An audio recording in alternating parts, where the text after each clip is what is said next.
Raya mana tak? Raya mana? Raya kat sini lah, besok nak raya. Siapa tak nak raya besok, lantaklah saya nak raya besok. Saya tak peduli. Sebab Makkah dah wukuf dah hari ni. Saya dah raya dah besok. Nasib lah.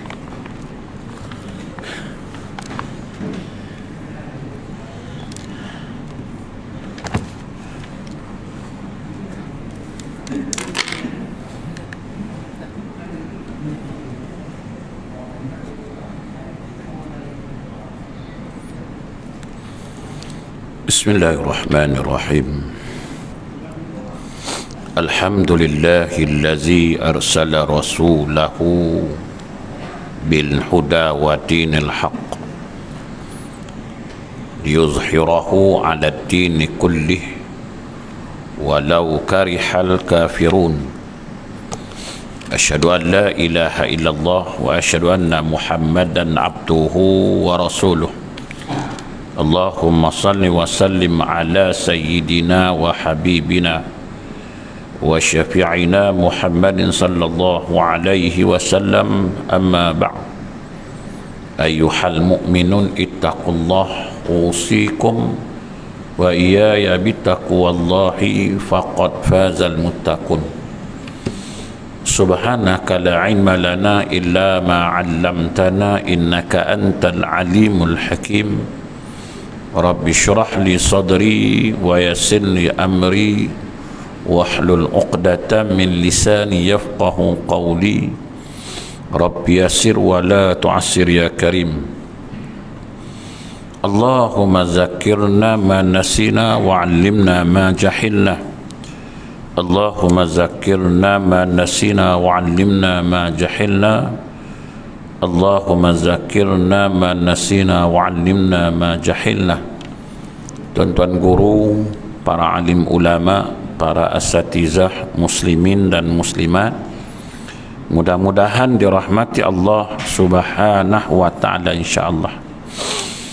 Pertamanya kita memanjatkan rasa syukur terhadap Allah subhanahu wa ta'ala kerana dengan limpah kurnia dan inayahnya kita masih lagi diberi kesempatan, masih lagi diberi peluang, kelapangan waktu, kesihatan yang baik, sehingga kita sama-sama dapat melaksanakan tuntutan-tuntutan Allah subhanahu wa ta'ala dan meninggalkan segala larangan-larangan Allah subhanahu wa ta'ala insyaAllah.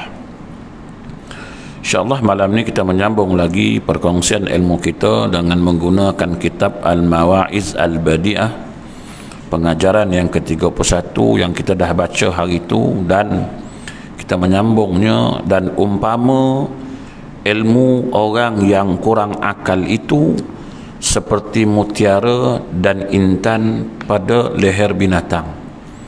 Ilmu bagi orang yang tak ada akal. Okay, terima kasih. Hari ni hari Zam-Zam hari ni. Ini nak bagi lama ni. Okey.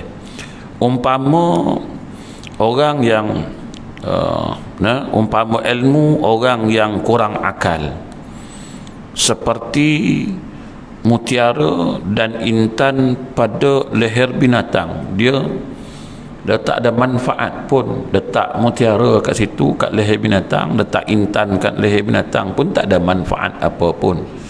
Jadi orang yang kurang akal ini, ilmu dia tak boleh nak berkira sangat.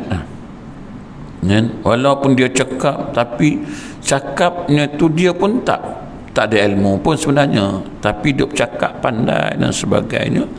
Umpama mutiara, kata ulama, ataupun intan pada leher binatang yang kita tak boleh nak ikut, walaupun kita tengok dia ni macam bagus juga dia ni, tapi tak boleh nak ikut. Kemudian umpama hati yang keras itu seperti batu yang jatuh ke dalam air. Hati yang keras itu umpama batu yang jatuh ke dalam air. Payah nak lembut dan susah nak lembut, tak mungkin lembut. Tak dalam air berapa lama pun, jatuh dalam air pun, kan, dia takkan lembut. Payahlah. Hati yang keras ini susah nak lembut kalau tak betul cara dia lah. Kita ini kadang-kadang beramal beribadah kepada Allah Subhanahu wa taala dengan tujuan nak menyucikan hati, dengan tujuan nak melembutkan hati, membersihkan jiwa. Tapi sayang amalan kita itu kadang-kadang tak dapat membersihkan, tak dapat melembutkan. Kan tak tahu apa punca dia kan. Kita beramal tapi nak lembutkan hati tak boleh. Sebab itu nak menghadap Allah Ta'ala, nak mengabdikan diri kepada Allah Ta'ala ni sebenarnya, hakikat sebenarnya susah kan? Susah tuan-tuan. Cuma kita je rasa macam mudah. Apalah susahnya Ustaz? Semayang apa susahnya kan? Tapi sebenarnya semayang ni susah. Hakikat sebenarnya susah. Sebab itu nak ada ilmu nak buat dia kan? Nak ada ilmu buat supaya sembahyang itu benar-benar dinamakan sembahyang. Sebab sembahyang kita bertahun-tahun pun tak memberi bekas kat diri kita. Sembahyang yang kita laksanakan pun tak memberi kesan di jiwa kita seperti mana yang Allah Subhanahu wa taala kehendaki. Salat ini mencegah akan perbuatan mungkar dan menghindarkan diri daripada sifat-sifat mazmumah, tapi tak mampu. Bertahun dah sembahyang kan, dah bertahun sembahyang, takkanlah tak lembut-lembut hati kita, takkan tak boleh lembut, takkan tak boleh bersihkan hati kita. Tapi ramai orang dah sembahyang tapi kesabaran tetap tak ada juga. Tengok kenapa? Ada sebab-sebab dia lah. Sebab-sebabnya antaranya kadang-kadang kita tak ada ilmu melakukan ibadat solat, tak ada ilmu kan? Sekadar buat ibadat solat sahaja tapi ilmu tak ada dalam bab solat. Ilmu yang betul-betul kita faham dalam bab solat ni, maknanya bukan sekadar ilmu tapi faham tentang solat. Siapa yang kita nak adab, macam mana cara nak ngadap kan? Macam kita ngadap orang lah, perlu ada persediaan tak nak ngadap seseorang? Perlu ada. Kita nak ngadap sultan, mesti ada persediaan nak ngadap sultan kan? Bila nak ngadap sultan? Bulan depan. Bulan depan kita dipanggil menghadap sultan, mesti ada buat persediaan tak? Takkan besok nak pergi ngadap, hari ni pakai baju siap semua, besok pergi ngadap terus. Tak, ada persediaan dia, pakaiannya kan, siap tuan-tuan. Seminggu 2 minggu lagi kita dah siap, persiapkan semuanya. Kalau nak pakai baju Melayu pun butang baju Melayunya, kasutnya, songkoknya, sampingnya. Oh, nak ngadap siapa ni? Ngadap sultan. Bila? Minggu depan. Lambat lagi. Jangan, ni sultan ni jangan main-main. Kan? Kita duk kata lagu tu, ni sultan ni jangan main-main kan? Sebab kita nak ngadap sultan. Kita nak ngadap Tuhan macam tu tak? Oh, jangan main-main. Nak ngadap Allah Ta'ala ni kan? Nak ngadap Allah Ta'ala ni bukan takat sultan lah. Ini sultan segala sultan, raja segala raja kan? Nak kita hadap ni, nak kita berdepan dengan dia, boleh tak kita suka-suka hati kan? Boleh tak kita pakai suka-suka hati kita? Tapi kita ni kadang menghadap manusia lebih kita jaga daripada menghadap Allah. Ni susahnya kita kadang-kadang kan. Kita menghadap manusia jaga sungguh.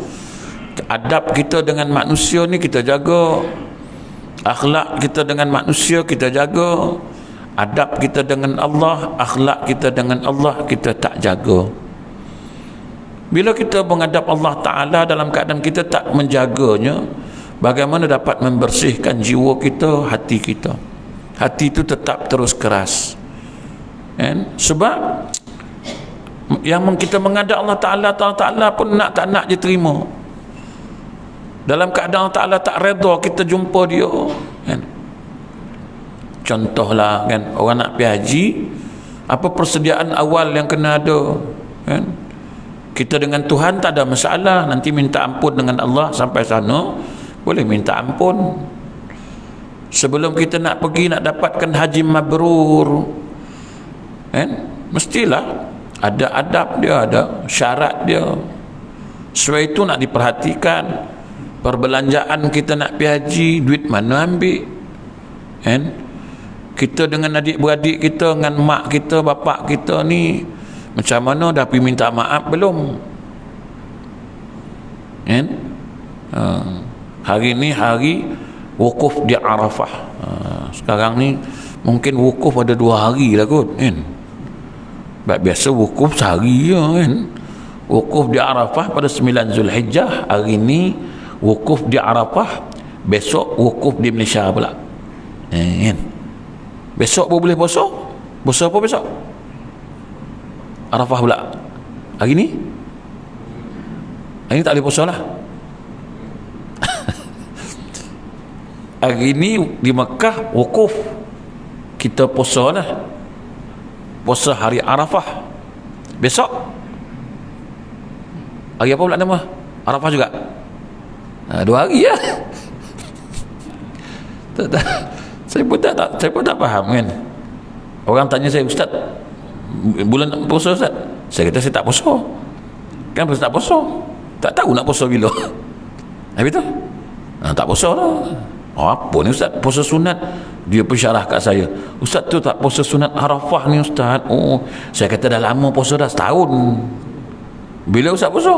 Dah setahun dah puasa. Itu sebulan Ramadan, lepas tu 6 hari Syawal. 6 hari Syawal umpama berpuasa setahun, dah lah tu. Tak, aku nak puasa hari ni pun tak tahu besok nak puasa apa pula. Kalau besok lah puasa, tadi wukuf, tadi dah 9 Zulhijjah tadi dekat Mekah. Kita ikut Malaysia Ustaz, dah ikut Malaysia pula dah. Makna adalah wukuf kat Malaysia ni, macam mana tuan-tuan? Mana ada wukuf kat sini kot? Kat mana nak buat wukuf? Sejam 20. Tak payah pun pening. Macam mana boleh terjadi macam tu, kan?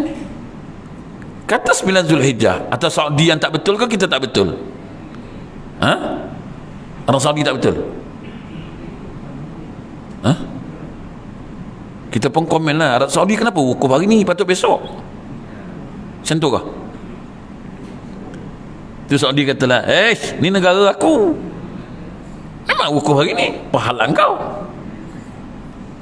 Tapi hari ni baru 8. Kalau kita kata 8 hari ni baru 8 Zulhijjah, Saudi wukuf hari ni jam, atau Saudi dah 9? Macam mana tuan-tuan? Kalau kita kata hari ni 8 Zulhijjah, hari 8 lah, 8 kalender 8, okey. Kenapa Saudi wukuf 8 Zulhijjah? Sekarang siapa dulu? Mekah dulu ke kita dulu? Kita dulu. Habis tu kenapa dia tak wukuf? Dia wukuf berapa bulan ni? Macam mana haji dia orang ni?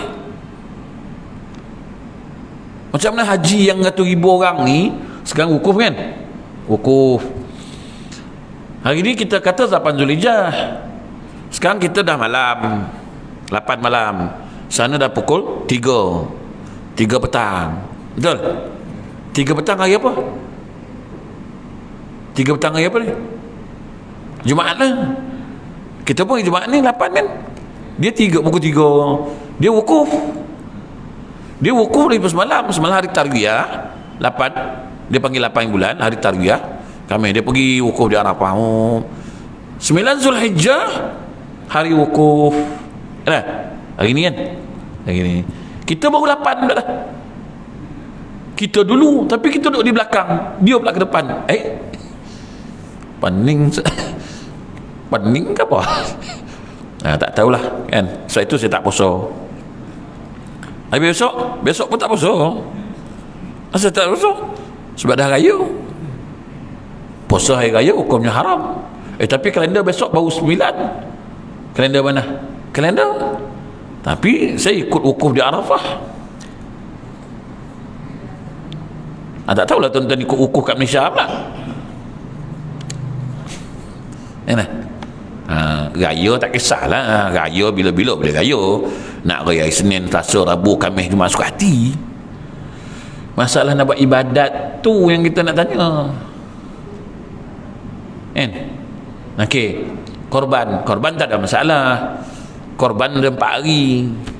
Kalau lah besok 10 Zulhijjah, Saudi kata besok 10, sebab dia wukuf hari ni 9, besok dah mula korban, tapi kita tak korban lah sebab kita raya Ahad kan, kita korban hari Ahad.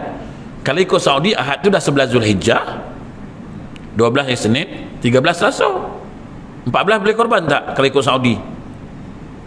14 tak boleh lah korban dah sebab dah 13 hari Selasa, Rabu dah 14. Jadi korban tak ada masalah. Kita jangan buat hari Rabu tu untuk ikhtiyati, hari Ahad buat korban, Senin buat korban, Selasa buat korban, hari Rabu jangan, dah 3 hari je kita korban, cukup lah kan. Korban tak ada masalah lah kan. Orang tanya saya, habis Ustaz ikut mana? Tak ada ikut mana-mana. Yang saya tahu wukuf besok, wukuf hari ni di Mekah dah. Puasa, aku tak puasa. Korban, nanti aku korban hari Ahad. Ahad berapa bulan? Kalau ikut Saudi 11 Zulhijjah, kalau ikut Malaysia baru 10 Zulhijjah. Suka hati dek kau lah, yang penting aku korban dalam hari dia, dah cukup kan.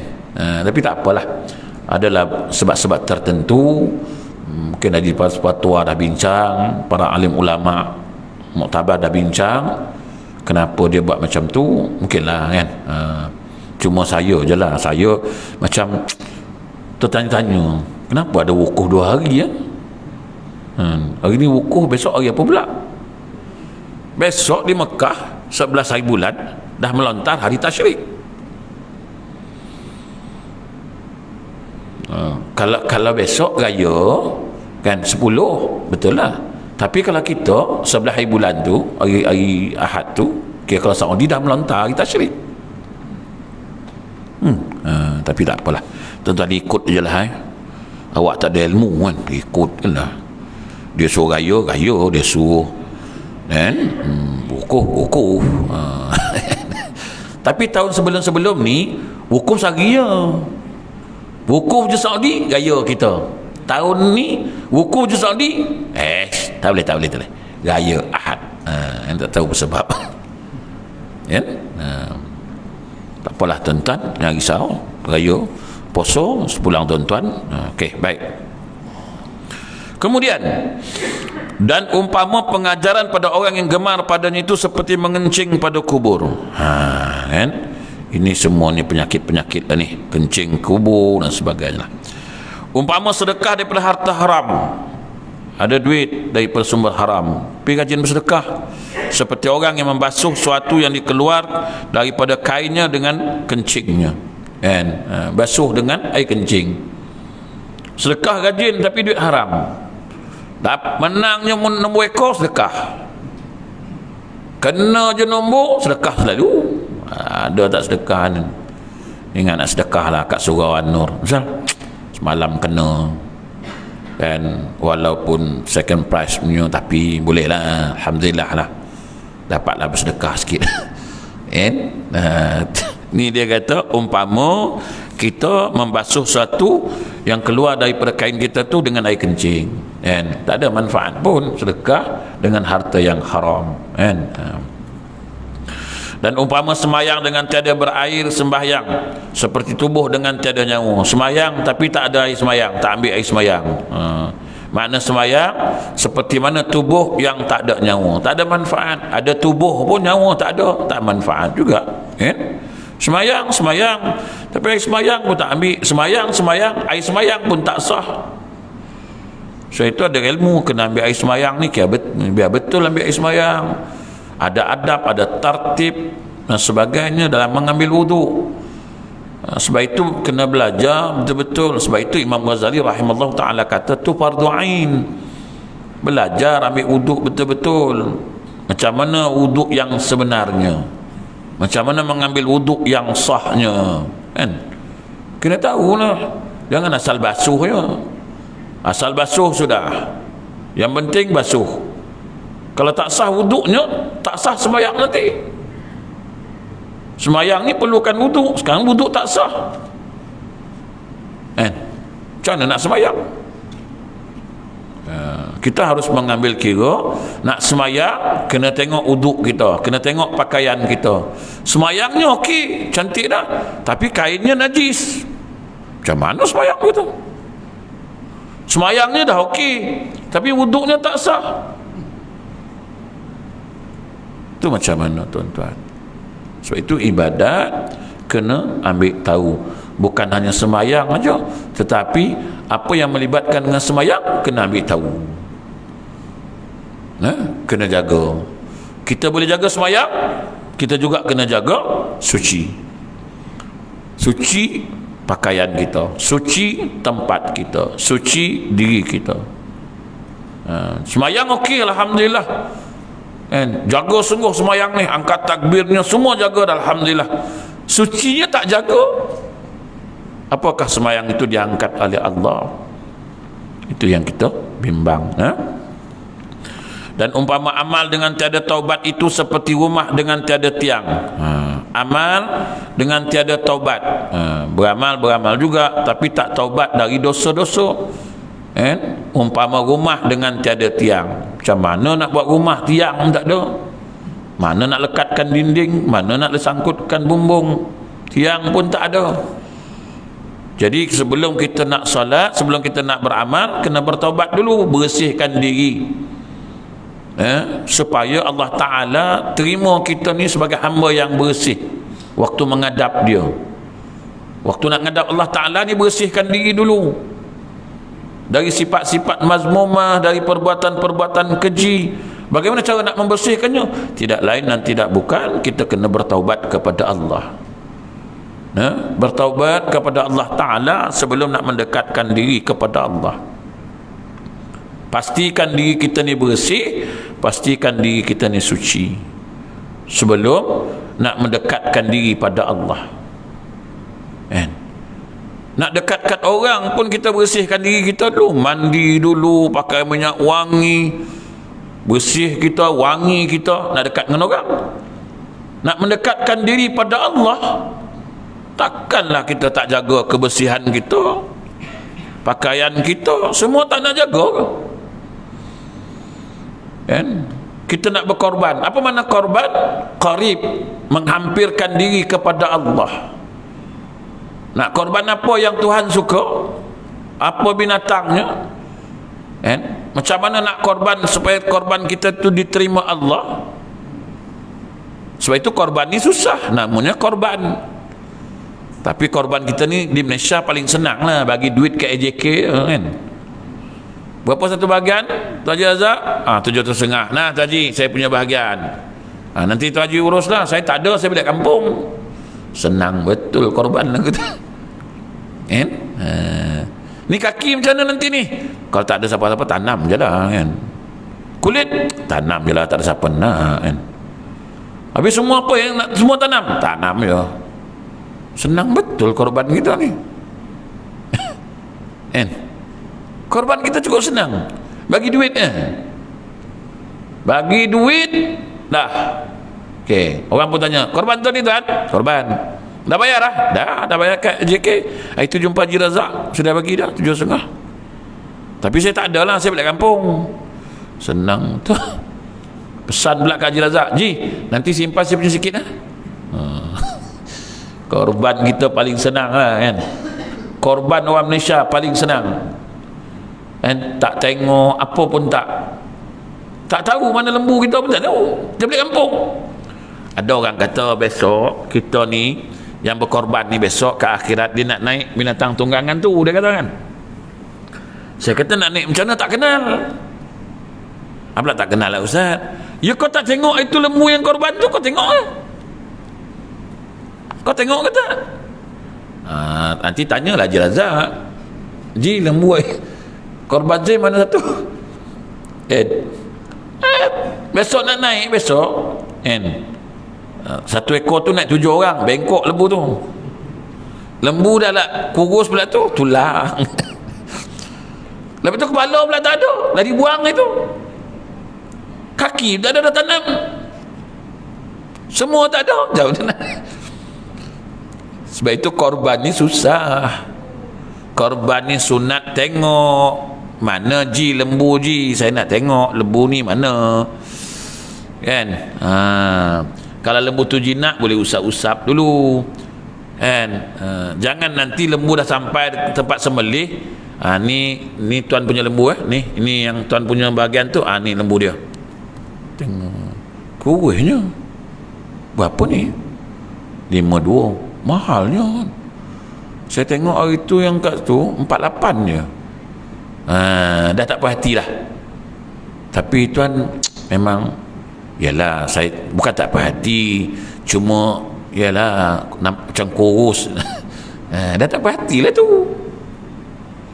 Dah kau bagi duit, dah amanahkan, dan diam, zip mulut, cukup. Jangan ada terdetik dalam hati tak puas hati. Sebab kita dah amanahkan kat orang. Sebenarnya korban ni susah. Nak cari lembu, nak tanyalah dulu, tuan ada lembu? Ada. Mana? Ni. Saya nak tanyalah, lembu ni makan kat mana tuan? Lembu ni bebas. Kat mana dia makan? Tu semua. Habis rumput orang, kebun orang dia masuk. Nak tanyalah tu. Ni lembu saya ni tak lepas, ni memang kurung, saya sabit rumput. Rumput siapa? Rumput dia orang tu lah. Minta izin ke tak?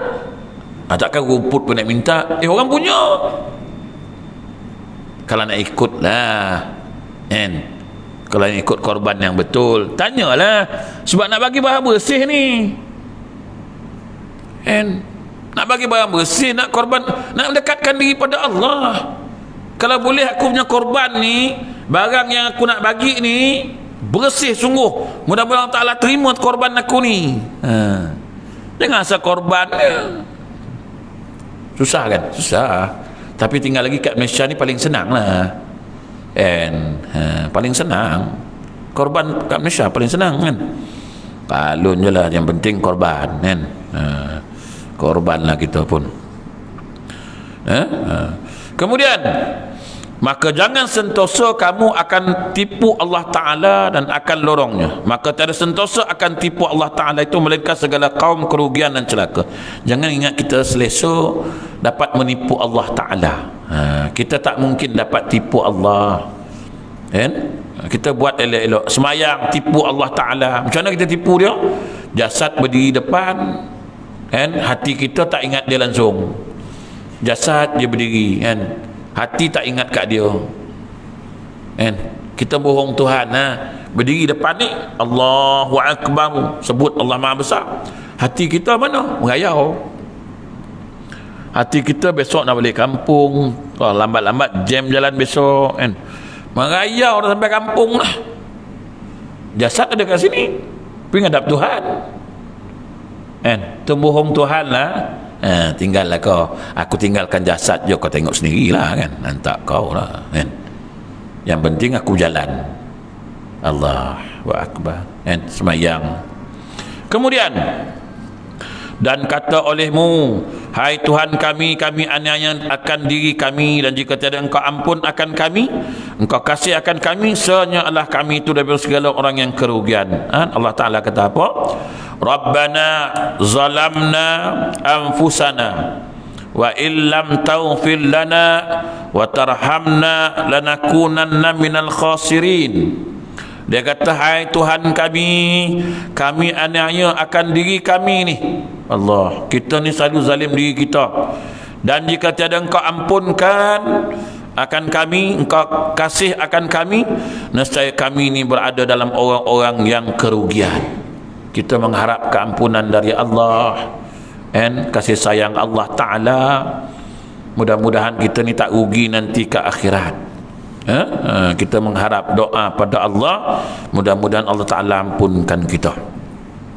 Kemudian pengajaran yang ke-32, berkata Allah Ta'ala, hai anak Adam, dan sekira-kira kadar kasihmu kepada dunia itu, aku keluarkan kasihmu kepada aku daripada hatimu, maka bahwasanya aku himpunkan akan kasih bagiku dan kasih bagi dunia dalam hati yang satu. Kau kasih kat aku, kau kasih kat dunia, duduk dalam satu hati kita. Dunia pun cinta, Allah pun cinta. Allah Ta'ala kata, tak, aku keluar daripada hati engkau. Aku tak nak, sebab aku dah kata ni, aku ni tunggal. Kalau kau kasih kat aku, kau kasih kat aku. Kalau kau cinta kat aku, kau cinta kat aku je. Jangan kat cinta yang lain. Dunia pun cinta, Allah Ta'ala pun cinta. Mana ada satu cinta dalam dua hati? Ma ja'alallahu li rajulin min qalbaini fihi jawfih. Tak ada dalam diri manusia ni ada dua hati pada diri seseorang, tak mungkin. Hati yang sama cinta Allah, hati yang sama cinta dunia. Tuhan kata, aku keluar daripada cinta hati engkau. Kau cintalah dunia tu. Kalau kau betul cinta aku, kau tinggalkan cinta dunia ni. Bukan aku suruh tinggalkan dunia, aku suruh kau tinggalkan cinta dunia yang melekat dalam hati, sehingga kan dalam perintah melakukan ibadah engkau lebih utamakan dunia engkau dari aku. Aku tak nak lagu tu. Kan? Tu saya kata tengah-tengah goreng mi azan. Kan?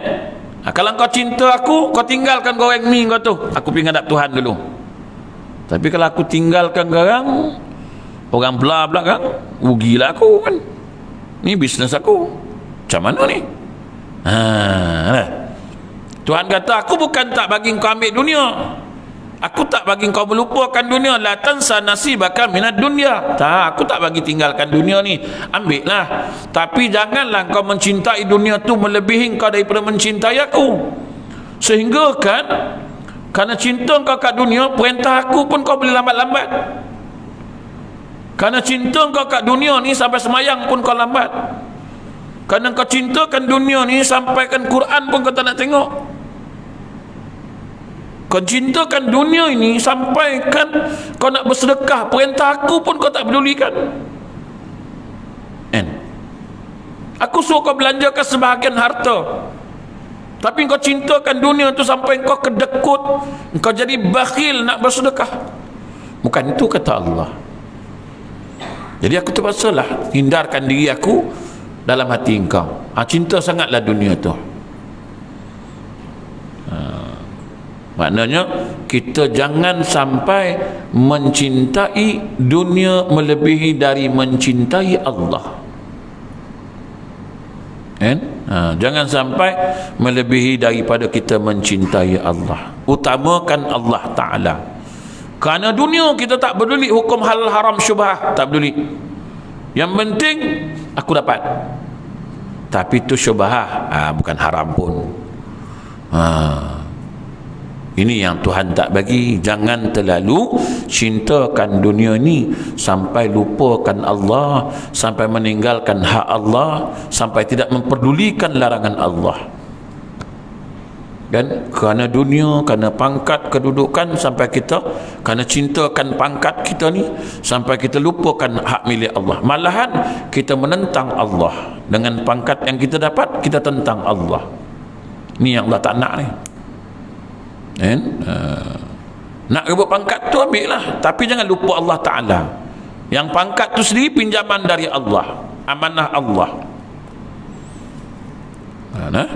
Kemudian, hai anak Adam, warakkan olehmu supaya engkau kenal akan daku, kembalikan olehmu kepadaku supaya engkau lihat akan daku. Allah Ta'ala kata, warakkan olehmu supaya engkau kenal akan daku. Jangan ambil benda-benda yang syubhah, yang haram, sebab aku tak bagi, aku tak suka. Jadi kau jangan ambil lah benda-benda ni, tinggalkan benda-benda ni. Sebab itu tanda kau kenal kat aku. Sebab aku tak suka benda syubhah, aku tak suka benda makruh, aku tak suka benda haram. Kau tinggalkan dia, makna kau kenal lah aku. Tapi kalau kau masih ambil juga tu, kau tak kenal aku lah. Kau tak percaya ke aku, rezeki tu dari aku, sampai bergaduh, bertumbuk lah kan. Allahu Akbar. Semalam saya tengok satu rakaman video bertumbuk pasal meniaga ya. Meniaga bukannya meniaga juta-juta ni, tak ada lah, meniagai pun, meniagai. Dah tua-tua ni, dah tua-tua, bukan budak itu nah. Bukan dari sewa pun, tepi jalan tu. Kawan pasang kemah, meniaga air. Jadi kawan pun pacak sebelah tu pula meniaga air, meniaga air. Sama-sama meniaga air lah, tapi kawan ni meniaga jenis coconut shake. Kawan tu meniaga air biasa lah kan. Tapi adalah air lain dia meniaga kan. adalah air. Termasuklah aku kena syirik pun dia berniaga, tak ada sewa apa-apa. Ni kata orang Melayu ni kan, tak boleh niaga sebelah-sebelah. Dia tak macam orang Arab, tak macam orang Cina, tak boleh kan. Bila berniaga, ialah mungkin dia dapat, dia berniaga air ni RM4, jadi dia mungkin dapat murah lah. Kelapa mungkin dia dapat murah lah, barang-barang tu dia buat, dia pun jual RM3 kan.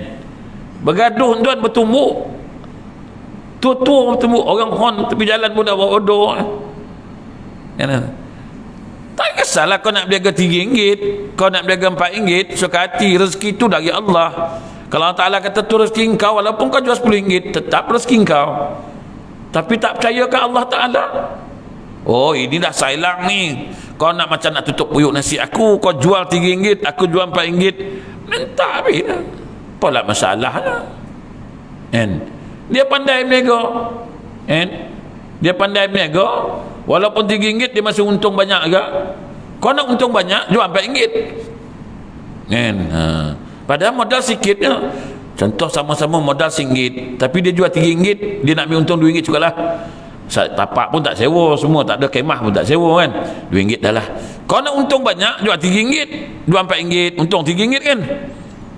Lepas tu kau nak kata kat orang, apa ni tutup puyuk nasi orang? Tak, itu masing-masing lah kan. Masing-masing lah kepandaian dia berniaga. Janganlah berdengki, yakinlah dengan Allah Ta'ala kan. Yakinlah dengan Allah Ta'ala. Ada orang nak beli RM4, silakan. Memang Allah Ta'ala kata kau pergi beli situlah, ni rezeki dia, kau beli kat situlah kan. Justru itu tuan-tuan, kadang-kadang kita ni orang Melayu tak boleh berniaga sebelah-sebelah, tak boleh. Dia goreng pisang, dia goreng pisang, tak boleh berniaga gitu kan. Mesti bergaduh je kan. Kau goreng pisang, kau jual air, dia jual goreng pisang, boleh. Tapi kalau sama-sama goreng pisang, jahanam. Mesti bergaduh kan. Cina, Arab, kedai sebelah jual jubah, dia pun jual jubah, relax. Tak ada masalah pun. Dia jual jubah, dia pun jual jubah kan. Leh berniaga. Dia kata, sini tak ada saiz lah, sebelah mungkin ada, sebelah saya tengok sebelah lah. Dia siap suruh lagi kan. Kita kalau berniaga kan, sebelah ada tak? Kalau ini tak ada, tu lagi teruk kan. Itulah cerita tu. Itulah cerita tu kan. Macam mana orang Islam nak maju kan. Semalam saya ada di Pohang, ada satu haji ni, saya ustaz tengok Cina ni, ustaz dia kata, pasal malam lah, pasal malam Cina kan, kat masjid tu. Dia kata, saya tengok Cina ni, pasal apa dia boleh maju ustaz? Satu benda je dia ada ustaz. Dia kata, apa dia? Dia kata Cina ni dia membantu kaum dia. Dia tak macam orang Melayu. Dia kata, saya ustaz, dia kata pagi-pagi ada kat kedai makan tu, ada kedai makan dia tak, ada kedai Cina, ada kedai India, ada kedai Melayu.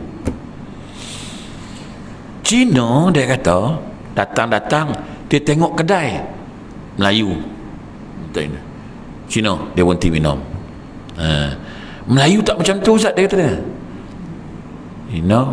Melayu, Cina ni pun ada jual mi, Melayu pun ada mi Cina juga di bedal.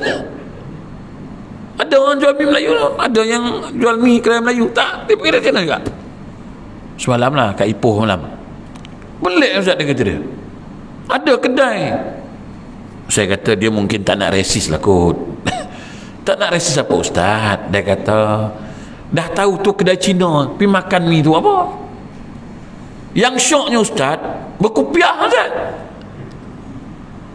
Lepas tu dia kata kat saya, apa, orang Melayu ni dia punya tekak antara bangsa ustaz. Dia kata asal semua boleh masuk kata dia, semua boleh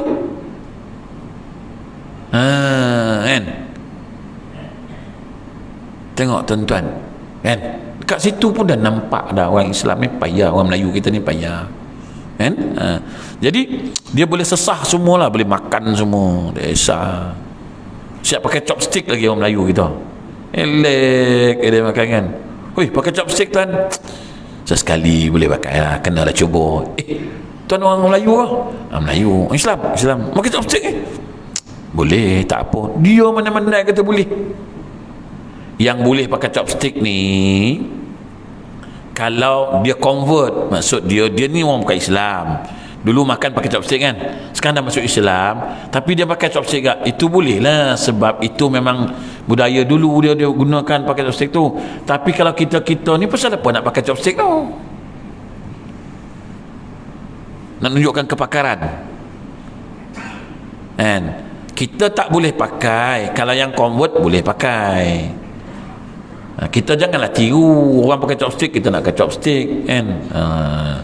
Jadi tuan-tuan, macam mana kan, kadang-kadang tak faham benda-benda macam ni.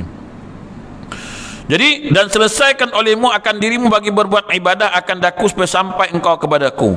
Kita kena sempurnakan, selesaikan buat ibadah kepada Allah Ta'ala ni, sempurnakan buat ibadah supaya ibadah itu sampai kepada Allah Subhanahu wa Ta'ala.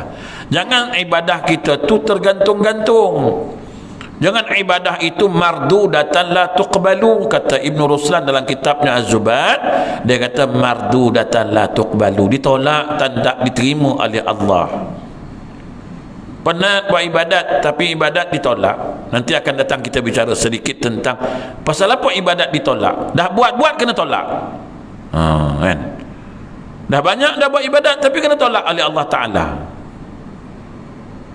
Ada sebab dia tuan-tuan, mesti ada sebab. Itu akan datang. Dan sucikan olehmu akan ilmu daripada riak supaya sampai kepadamu kekasihku. Dan seterusnya dia kata jangan sampai ibadat kita ni nak riak, nak tunjukkan orang kan. Aku nak korban, kau tengok aku korban tak cangkau. Kau tahu lembu aku beli berapa? 11,000 tu. Apalah korban lembu 4,000, 5,000. Kau tengok aku 11. Tu baru nama korban. Alhamdulillah lah Tuan mampu. Bukan masalah mampu, kita kenalah bagi yang terbaik dalam hati, baru kau tahu aku banyak duit. Kan? Kau tengok aku korban unta tengok. Ini balik-balik lembu, kambing ke bawah, lembu, kambing ke bawah. Sesekali unta lah, ikut sunnah Nabi. Kan? Memanglah sunnah Nabi unta, tapi orang Melayu tak pakai unta. Kan? Korbanlah benda yang orang suka makan, kambing, lembu, kerbau orang suka makan. Unta tuan-tuan suka ke? Tuan-tuan tak suka makan unta, korbankan unta. Bisa apa nak makan? Nak bagi siapa? Tengoklah, janganlah unta sunnah Nabi betul. Unta pun sampai 9,000 kat Syria. Kan? Azan dulu tuan. Mana Bilal kita? Bilal depan saya duduk.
Jadi tuan-tuan, ibadah ini kena jaga, jangan sampai ada perasaan riak nak menunjuk-nunjuk amal ibadah yang kita buat. Sebab amal ibadah bukan untuk ditunjuk-tunjuk, bukan hanya untuk nak dapat gelaran. Contohlah tadi ada seorang hamba Allah, Ustaz, kalau kita pergi haji payah sangat lah Ustaz. Okey, betul? Kita pun buat cara kita Ustaz. Cara macam mana? Cara dia kita pergi duduk sana sebulan Ustaz, 2 bulan kan. Puasa nanti ujung-ujung puasa kita pergi duduk sana kan. Tu kita sewa rumah sebulan 2 bulan. Nanti musim haji kita buat haji, lepas haji kita balik kan. Boleh tak Ustaz? Saya kata boleh lah, tak ada apa, buatlah macam tu, tak ada masalah pun. Visa sekarang dah sampai 3 bulan. Duduk air raya dah sebulan. Lepas raya dah haji kan. Lepas Syawal, Zulkaidah, betul Zulhijjah dah haji kan. Lepas haji balik lah 3 bulan cukup lah. Tapi macam mana orang nak tahu kita dah pergi haji ke belum? Azal? Yelah, kita tak daftar dengan tabung haji, nanti kita dapat haji, orang tak tahu yang kita dah haji kan. Saya tanya, tuan nak apa sebenarnya? Yalah, bukanlah nak gelaran tu, tapi nanti orang tak tahu yang kita dah haji. Mana tuan nak haji lah. Nak gelaran tu je kan. Makna kalau tak ada gelaran tu, pasal tu orang dah haji panggil nama tak nyaut kan. Contohlah kan, mana Abang Nordin, kita pun panggil dia Nordin, masa belum pergi haji dia nyaut Abah, garang jawab kan. Bila dah pergi haji kan, orang tak panggil dia Haji Nordin. Nordin badan Nordin ni kan sejak dah pergi Mekah ni, pakak pula aku tengok dia ni. Asal panggil tak nyaut Haji Nordin. Tak dengar kau orang panggil. Aku ingat kau panggil orang lain kan. Kan aku dah haji kan. Panggil lah haji kan. Kita nak haji tu juga. Kau tak ada haji tu tak mahu, dia tak nyaut. Jahanam tu kan. Penting kegelaran tu. Mesti nak tahu kau, mesti orang nak bagi tahu orang juga yang kita dah haji kan. Sebab saya hari tu tulislah nama-nama orang nak korban kan, nak masuk korban, saya tuliskan. Okey, tapi saya tak adalah tulis nama haji tu. Saya tulis nama sebulan kan. Tu dia tengok nama dia tak ada haji, dia pun tegur lah, Ustaz haji. Oh haji ke? Sorry, saya ingat kan? Tak ada masalah pun, tapi dia nak ke haji tu. Kalau tak, orang tak tahu dia dah haji kan. Haji Ustaz, saya pun tulis Tuan Haji, tu lagi tepat. Nak bagi Tuan nak bagi Tuan Haji tak haji dah sudah. Tak tahulah kan, mana baru betul lah kot kan. Sebenarnya tak ada apa pun. Macam orang balik tu, orang balik haji lah, kau tak panggil haji tu masa kata kecewa sikit cakap kan. Aku pergi haji habis 10,000 tak dipanggilnya haji. Aduh, lemah betul dia ni kan, hilang semangat aku. And tak ada masuk kubur suruh mungkin nangki, tak ada nak panggil haji kat kau. Tak ada. Wahai haji si Pulan bin si Pulan. Tak ada pasal lah tu kan. Gelaran juga yang dia nak. Tapi hari dah pukul 9, syukurlah takat tu. Jangan lama-lama sangatlah tuan-tuan mengaji ni. Besok nak raya, besok lusa tuan-tuan jangan raya besok, kena tangkap besok. Besok nak raya, besok wukuf lagi. Besok 9 Zulhijjah, hari wukuf besok. Siapa nak wukuf hari ni pergi Saudi, jangan duduk Malaysia kan. Ayah besok nak raya ke tak raya tak tahu lagi kan, tapi besok tak raya lah kan. Besok jangan raya lah, besok wukuf dulu. Kita wukuf kat Malaysia pula, kat Saudi dah wukuf tadi, besok wukuf kat Malaysia. Betul kan. Besok hari Arafah. Saya duk bimbang satu je, takut kalau betul lah besok hari raya yang Saudi buat tu betul, 8 Zulhijjah hari 9 Zulhijjah hari ni, besok 10 hari raya, macam men. So itu saya tak puasa sunat je pun tak apalah. Wallahu a'lam. InsyaAllah kita jumpa lagi di bulan yang akan datang. Macam biasalah kat luar tu macam-macam barang lah tuan-tuan nak pergi tengok. Cuma malam ni saya ada bawa penawar mata kan. Penawar mata tu kan saya buat, ada satu ustaz daripada Kelantan, dia buat penawar mata air zam-zam 100% air zam-zam. Kalau ada gatal-gatal mata ke, selaput mata, silau, macam-macam lah masalah tuan-tuan. Jangan kata dah tutup lah klinik mata macam ni kan. Ada ke orang kata, doktor mata kata habislah saya ustaz, nak cari makan. Tak, saya kata usaha, ikhtiar. Doktor pun usaha, ikhtiar, doa. Ustaz ni pun buat usaha, ikhtiar, doa. Ustaz ni usaha dia guna air zam-zam, guna alat air zam-zam aja, doanya ayat Quran, minta dengan Tuhan, yang nyembuhkan Tuhan. Doktor pun sama, guna kepandaian doktor yang doktor belajar. Lepas tu minta dengan Tuhan supaya pesakit saya ni elok, sihat, sembuh. Sama, kalau diizinkan Allah sembuh. Dan saya tanya doktor, doktor pun tak boleh bagi jaminan yang doktor, orang yang doktor buat tu mesti elok mata dia. Dia operate daripada nampak langsung tak nampak pun ada. Elok-elok nampak 12, sebelah je nampak pun ada. Jadi doktor pun tak boleh bagi jaminan mengatakan doktor boleh ubat mata orang, tak boleh juga. Jadi dua-dua ada. Satu dia panggil secara perubatan Islam, satu dia panggil cara perubatan moden, kedokteran. Siapa yang yakin dengan kedokteran, silakan. Siapa yang yakin dengan perubatan Islam ayat Quran, silakan. Jangan pelekeh antara satu sama lain. Jangan doktor kata ini semua mengagut ni air zam-zam boleh elok mata, kalau macam tu tak payahlah belajar bab doktor. Tak boleh cakap lagu tu. Perubatan Islam pun cakap, habis kalau kau pandai sangat, pakar sangat, kau betul kalau mata-mata yang orang yang teruk-teruk ni, tak boleh betul juga. Tak juga boleh. Yang kau boleh apa? Kau tukar biji mata tu boleh lah, tukar spare part baru yang boleh melihat. Orang buta pun kau tak boleh celikkan pun sama betul kan. Tak perlulah ada aimo, tak perlu ada semua-semua tu. Buat apa? Doktor mata dah ada, tapi ada jual aimo yang tuan-tuan pakai dululah kan. Pakai titik, kejap-kejap titik, kejap-kejap titik. Apa ni tuan? Aimo. Percaya pula kan? Jadi tuan-tuan, ini usaha ikhtiar. Siapa berhajat lah, kalau ada masalah mata nak cuba, tapi ikut cara ustaz ni lah, bukan cara kita. Cara ustaz tu macam mana?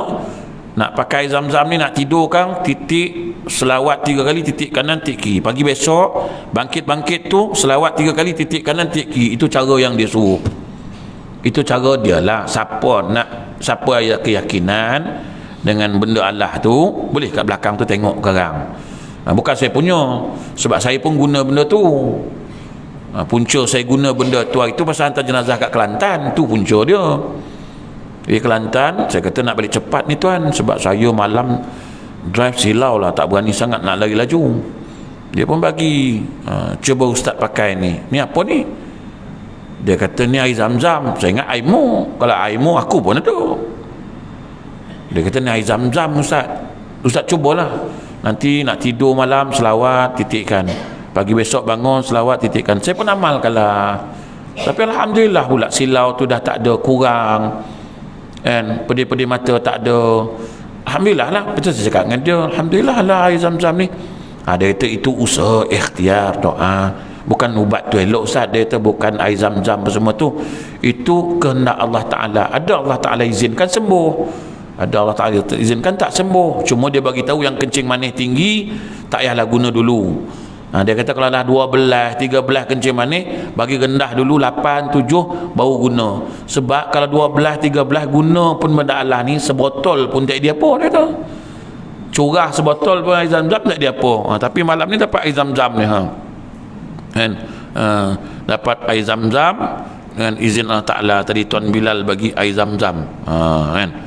Jadi tuan-tuan, tak pasal-pasal saya dapat air zam-zam. Nak bagi tuan-tuan memang tak lah ni kan. Bukan senang dapat packing macam ni. Ni jual ke tuan? Jual ke? Tak jual lebih tu? Mana tuan ambil ni?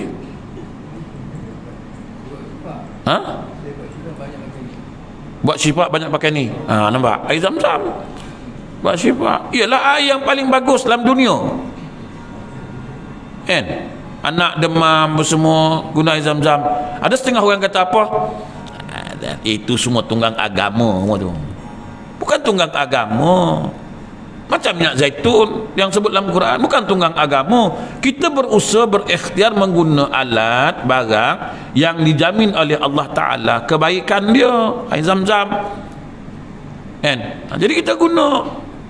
Tapi orang kata ni semua nak tunggang agama, air zam-zam je berebut orang beli. Tak. Yang tak boleh tunggang agama ni macam mana? Air zam-zam besarnya dah syifa RM100. Yang ni tak boleh lah kan, melampau lah gitu. Jadi tuan-tuan, ni air syifa ni, air dari Mekah, 1001 khasiat mata air syurga. Jadi tuan-tuan, siapa jual? Tuan jual ke tak? Habis orang lain jual lah. Sentiasa ada rumah tuan beli selalu lah. Jual lah. Mudah-mudahan orang dapat menggunakan, mana tahu dengan menggunakan satu alat Allah Ta'ala bagi air zam-zam yang disyifakan boleh sembuh penyakit dengan yakin. Mana tahu air pun boleh. Ada ayat kat sini dia bagi. Adab kiblat semua ada, semua ada. Air paip pun orang tawar tuan. Apa sebab demam ni. Ni ambil air, minum, elok dengan izin Allah Ta'ala. Apatah lagi dengan guna air zam-zam. Nanti tanya Tuan Bilal mana dia beli kan. Bolehlah kita guna air zam-zam, minum. Kalau tak berubat pun minum lah. Air Coca-Cola minum, Pepsi dihayun, air zam-zam tak nak minum. Apa benda, bukan orang surau ni lah. Tapi dah aku ngajar surau ni, aku sebut dah kat surau ni. Tapi ikut cara guna dia, saya tengok kat sini. Dia kata apa? Menyembuhkan, boleh menyembuhkan penyakit. Nama pengguna yang sedia berpenyakit adalah mengambil ubat mengikut jadual nasihat pegawai perubatan seperti biasa. Dia suruh ambil lah ubat tu. Tapi nak minum ni, minumlah dia kata. Menyempurnakan tujuan hasrat kan, dengan izin Allah Ta'ala. Dia pun sebut dengan izin Allah Ta'ala, tapi ada adab dia. Adab dia ngadap ke arah kiblat, baca bismillah, guna tangan kanan, minum dalam keadaan tenang 3 kali nafas dengan 3 kali teguk kan. Oh, macam-macam tuan ya. Tengok. Jangan dilangkah. Air ni tak boleh dibuat menyuci hadas. Semua ada ditulis. Tuan, kan? Mana tahu dengan izin Allah Ta'ala besok segala sakit dalam badan, segala sakit hati minum air Zam-Zam elok sihat. Kan? Mana kita tahu? Iyalah tuan-tuan. Kan? Jadi wallahu alam. Tapi tak adalah kat saya tu jumpa Tuan Bilal. Mana Bilal beli, kan? Ada ustaz yang buat kau, kan? Jangan air paip sudah tu ya. Air paip dia kata air Zam-Zamnya ya.